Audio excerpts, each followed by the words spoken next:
வணக்கம். பிரசாந்த் பாண்டிராஜ் டைரக்ஷன்ல வந்திருக்கிற சூரி அவர்கள் நடித்திருக்கிற மாமன் படம் நல்லாவே ஓடிட்டு இருக்கு. 2வது வாரம் கடந்தும் கூட ஓடிட்டு இருக்கு. இந்த படத்துக்கு படம் பார்த்துட்டு வெளியில வந்த உடனே என்னுடைய பொண்ணு இதுக்கு எவ்வளவுப்பா மார்க்கு, விகடன்ல எவ்வளவு மார்க் போடுவாங்க அப்படின்னு சொல்லி கேட்டாங்க. நான் 41 இல்லாட்டினா 42ன்னு சொன்னேன். அதே போல 41 இந்த படத்துக்கு விகடன் வழங்கி இருக்கு.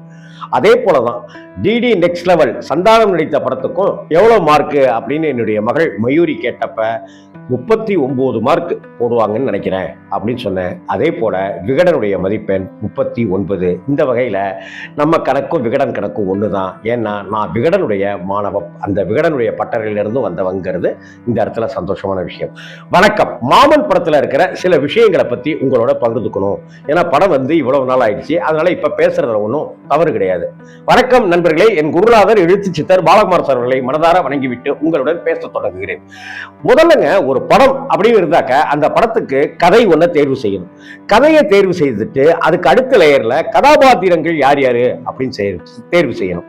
அந்த கதாபாத்திரங்களை தேர்வு செய்யும் போது கதாபாத்திரங்கள்ல நடிக்கக்கூடிய நடிகர்களை தேர்வு செய்யும். ஆனா இந்த கதாபாத்திரத்துக்கும் கதாபாத்திரங்களை நடிக்கக்கூடிய நடிகர்கள் கலைஞர்கள் யாருன்னு தேர்வு செய்யறதுக்கும் நடுவுல ஒரு விஷயம் இருக்கு.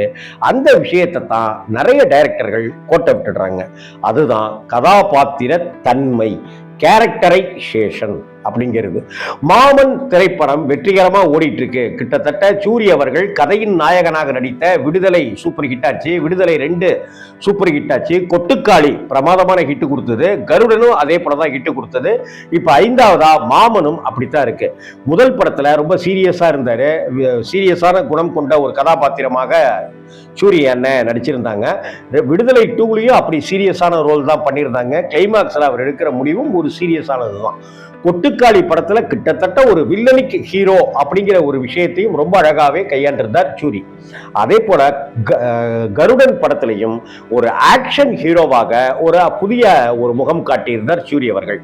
ஆனா இந்த படத்துல comedy plus action plus sentiment plus romance அப்படிங்கிற வகையிலையும் டெவலப் ஆயிருக்கார் சூரி அவர்கள். இந்த வகையில இந்த படம் ரொம்ப பாராட்டுக்குரியது, முக்கியத்துவம் வாய்ந்தது. இன்னைக்கு இருக்கிற ஃபேமிலியோட பார்க்குற மாதிரியான படங்கள்ங்கிறது குறைவு. இந்த வகையில் இந்த படம் ஃபேமிலியோட பார்க்குற படமா இருக்கு, நல்லாவே இருக்கு. அப்படிங்கிறதெல்லாம் இருந்தாலும் இந்த படம் எனக்குள்ளார அந்த கேரக்டரைசேஷன் அப்படிங்கிற விஷயத்த சரியா பண்ணலையோ அப்படிங்கிற ஒரு வருத்தம் எனக்குள்ளார இருந்துச்சு. பாண்டிராஜ் என்னுடைய நல்ல நண்பர் தான். அந்த பாண்டிராஜ் பட்டறையிலிருந்து வந்திருக்கிற உதவி இயக்குனரா இருக்கிறவர் தான் இன்னைக்கு இயக்குனரா விலங்கு சீரீஸ்லாம் பண்ணிட்டு இந்த படத்தை அவர் கொடுத்திருக்காரு.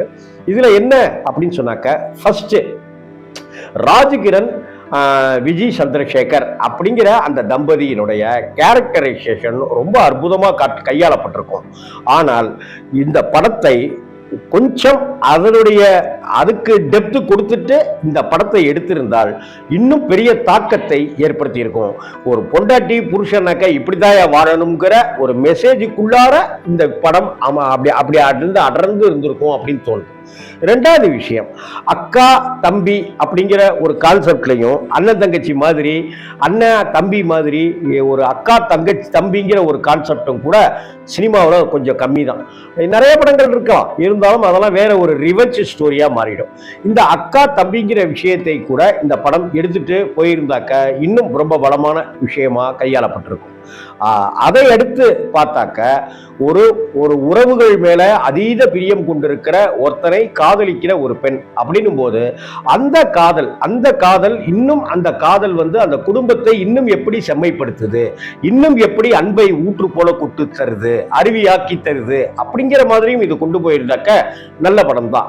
உதாரணம், விக்ரமன் சாருடைய வானத்தை போல அப்படிங்கிற திரைப்படத்துல வருகிற அத்தனை மருமகள்களும் அத்தனை குடும்பத்தாருமே ஒருத்தர் விட்டு கொடுக்காமலே பாசிட்டிவ் எனர்ஜியோட படம் பண்ணியிருப்பார். இன்னும் சொல்ல போனாக்க அந்த படத்துல வரக்கூடிய ஆனந்தராஜ் கதாபாத்திரம் கூட வில்லனா இருக்குமோன்னு நினைச்சாக்க அவரே நல்லவரா இருப்பார். அப்படிங்கறது எல்லாத்தையும் அந்த படத்துல பார்க்க முடியும். அது போல முழுக்க ஒரு பாசிட்டிவ் வைபவே இந்த படத்தை ஏற்படுத்தி இருக்கலாம். அதையும் தவிர குழந்தைகள் இன்னைக்கு அத்துமீறல்கள்ல ஈடுபட்டு இருக்கிறாங்க. குழந்தைகள் இன்னைக்கு ரொம்ப பிடிவாதக்காரர்களா இருக்கிறாங்கன்றதான் இந்த மாமன் திரைப்படம் நமக்கு சொல்ல வர செய்தியா மேலோங்கி நிற்கிது. ஒரு இடத்துல குழந்தைய கொஞ்சணும், ஒரு இடத்துல கண்டிக்கணும், ஒரு இடத்துல பக்கத்துல வச்சுக்கணும், ஒரு இடத்துல தூரம் வச்சுக்கணும் அப்படிங்கிற திருமணத்துல அந்த பெண்ணுக்கும் கதாநாயகனுக்கும் கதாநாயகிக்கு நடுவே அவன் உட்கார்ந்துட்டு எந்திரிக்க மாட்டேன்னு சொல்லும் பொழுது இந்த கதை எதை நோக்கி போகுது அப்படின்னு தெரிஞ்சிருது. சரி, இதை நோக்கி தான் படம் போகுதா அப்படின்னு பார்த்தா, நீ மாமா மாமான்னு அந்த பையன் உன்னையே சொல்றான், அப்பா அப்பான்னு சொல்லலையே, 10 வருஷமா தவம் கிடந்து பெத்த புள்ளதானே, எங்கிட்ட வரமாட்டேன்றானே, நான் ஸ்கூல்ல கொண்டு போய் விடணும்னு ஆசைப்படுறேன், என் கூட வரமாட்டேனேன்னு சொல்ற போது கதை வேற ஒரு இடத்துக்கு யூட்டன் அடிச்சு வேற ஒரு இடத்துக்கு போயிடுது.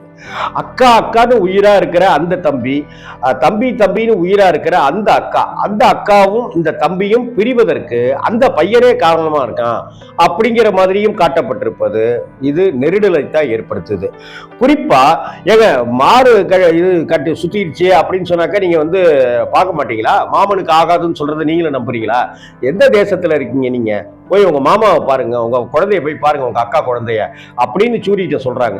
அப்படி மாமனுக்கு ஆகாதுனாக்கா நான் தானே வருத்தப்படணும் அப்படின்னு காதலை டிக்ளேர் பண்றாங்க ஒரு டாக்டர் கதாபாத்திரம். இந்த படத்திலேயே அந்த டாக்டர் கதாபாத்திரத்துல இருக்கிறவங்க தான் படத்தினுடைய அந்த கிராமிய சூழ்நிலையிலிருந்து அந்நியப்பட்டு போனதா நான் சொல்லுவேன். ரெண்டாவதா பாத்தீங்கன்னாக்கா, அப்படி இதெல்லாம் குழந்தை சுத்தி இப்படி வந்திருக்கு, இதெல்லாம் மாமனுக்கு ஆகாதுங்கிற அந்த விஷயத்தெல்லாம் தூக்கி கடாசுங்க அப்படின்னு சொல்ற அவங்க தான் பின்னாடி ஒரு கட்டத்துல நீ அக்கா பையனை பார்க்க போக கூடாது, என் வயிற்றுல வளர்ற குழந்தை மேல சத்தியம் அப்படின்னு சொல்றாங்க. சரி அப்படின்னு பார்த்தா ரைட்டு, அதனாலதான் பிரச்சனை வருது, அதனால சத்தியம் வாங்குது இந்த பொண்ணு அப்படின்னு நம்ம எடுத்துக்கிறோம். அதற்கு பிறகு அந்த பையன் அவங்க அப்பா அம்மா கூட 2 வீலர்ல வரும்போது ஆக்சிடென்ட் ஆயிடுது. உயிருக்கு போராடிய நிலையில ஆஸ்பத்திரியில ஐசியூல அந்த லட்டுங்கிற அந்த பையன் இருக்கான். ஆஸ்பத்திரியினுடைய அந்த கதவு, ஆபரேஷன் தியேட்டர் அந்த கதவுக்கு ஐசியூக்கு வெளியில எல்லாரும் நிக்கிறாங்க. விறுவிறுன்னு அந்த டாக்டர் பொண்டாட்டி அவங்க சூரிய கண்ணாபுண்ணான்னு பேசி, உன்னை பார்க்கக்கூடாதுன்னு சொன்னல, உன்னை நான் வரக்கூடாதுன்னு சொன்னல, என் வயிற்றுல குழந்தை மேல சத்தியம், வயிற்றுல இருக்கிற குழந்தை மேல சத்தியம் பண்ணல, எப்படி நீ இது மாதிரி மீறலாம் இப்படின்னு கத்துறதுங்கிறது ஒரு டாக்டர் அப்படிங்கிற கதாபாத்திரத்தை தாண்டி விலகி போகுது அப்படின்னு தான் பார்க்க வேண்டி இருக்கு. இந்த உலகத்துல நம்மளே எடுத்துக்கோமே, ஒரு ஐசியூல ஒருத்தவங்க உயிருக்கு போராடிட்டு இருக்கிறாங்க அப்படின்னு சொல்லும் போது, நீதான் என்கிட்ட சத்தியம் பண்ணல, இவனை பார்க்க மாட்டேன்னு ஏன் வந்த அப்படின்னு இந்த உலகத்துல எவ்வளவு கல் நெஞ்சக்காரனா இருந்தாலும் கேட்க மாட்டான். அப்ப அந்த கேரக்டர் அடிபட்டு போயிடுது. அதே போல இவனும் உன் ஃப்ரெண்டுங்கள்ட்ட கேட்கறது, அப்படி கேட்கறது, இப்படி கேட்கறதுன்னு இருந்துகிட்டு அந்த ஜெயபிரகாஷ் உங்க அக்கா வீட்டுக்காரருக்கு அவ்வளவு வருத்தம்னு சொன்ன பிறகும் கூட இவர் இப்படியே இருக்கிறது அப்படிங்கிறது இல்லாம மாமா கிட்ட ஒரு 2 நிமிட கான்வர்சேஷன் இருந்திருந்தா இந்த படம் வேற ஒரு உலகத்துக்கு, வேற ஒரு உயரத்துக்கு இந்த படம் சென்றிருக்கும். அதுலயும் இந்த டைரக்டர் கோட்டை விட்டுட்டார். மாமன் அப்படின்னு டைட்டில் வச்சிருக்காங்க இல்லையா, மாமன் அப்படிங்கிற தலைப்புக்கு ஏத்தது போல இந்த படத்தை கொண்டு சென்றிருக்கலாம். அதே போல திடீர்னு ரெட்டை குழந்தை பிறக்குது, ரெட்டை குழந்தை பிறந்த உடனே என்ன பெத்தாரு அப்படின்னு அந்த லட்டு குழந்தைய தூக்குறதுங்கிறது கஷ்டம். நம் பிறந்த குழந்தையா இருக்குனாக்க இந்த 55 வயசுல எனக்கே தூக்குறதுக்கு பயமா இருக்கும். ஐயோ பாத்துங்கன்னு என் மனைவிலாம் பதற ஆரம்பிச்சிருவான். அப்படி இருக்கும்போது ஒரு பிறந்த குழந்தைய ஒரு பையன் அப்படி தூக்குறாங்கிறதும், ரெட்டை குழந்தை பிறந்திருக்குங்கிறதும் ஒரு சினிமாட்டிக், ஒரு டிராமாட்டிக்கா அந்த இடத்துல ஏன் ஒரு குழந்தை பிறந்தா என்ன தெரியாம கேட்கிறேன், ஒரு குழந்தைன்னு வச்சிருக்க கூடாதா? என்ன பித்தலாட்டம் இது?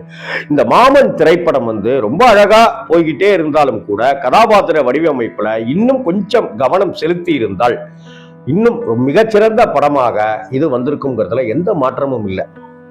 சமீபத்தில் வந்த டூரிஸ்ட் ஃபேமிலியும் அப்படிதான் அன்பை போதிக்கிற, அன்பை விதைக்கிற ஒரு அட்டகாசமான படமா இருக்கு. அதனாலதான் இன்னைக்கு வரைக்கும் அந்த படம் 3 வாரங்களை கடந்தும் இது ஓடிக்கிட்டு இருக்கு டூரிஸ்ட் ஃபேமிலி.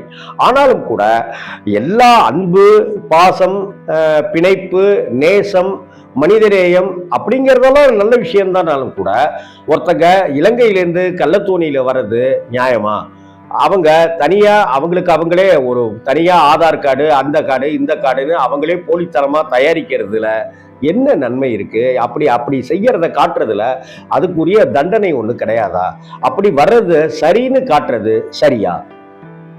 இது எல்லாமே அந்த கதாபாத்திரத்தினுடைய தன்மையை வந்து சோதிக்கிற மாதிரி இருக்கு. ஒரு நாய்க்குட்டி வேற ஒருத்தருடையது, அவர் அன்பா வளர்க்கக்கூடியது, அந்த நாய்க்குட்டியை அப்படி தூக்கிட்டு வர்றதுங்கிறதுலையும் அதுல எந்த ஒரு மனிதாபிமானமோ பிரியமோ இருக்கிற மாதிரி எனக்கு தெரியல. இப்படி படம் நெடுக அங்கங்க இருந்தாலும் கூட இந்த மாமன் படத்துல இருக்கிற குறைகளும் டூரிஸ்ட் ஃபேமிலி படத்துல இருக்கிற குறைகளும் தெரியாமல் போனதற்கு காரணம் இந்த படம் அன்பை போதிக்குது, அன்பை உபதேசிக்குது, பிரியத்தை பாருங்கடா, பிரிஞ்சு போயிடாதீங்களா அப்படிங்கிற ஒரு விஷயத்தை சொல்லுது.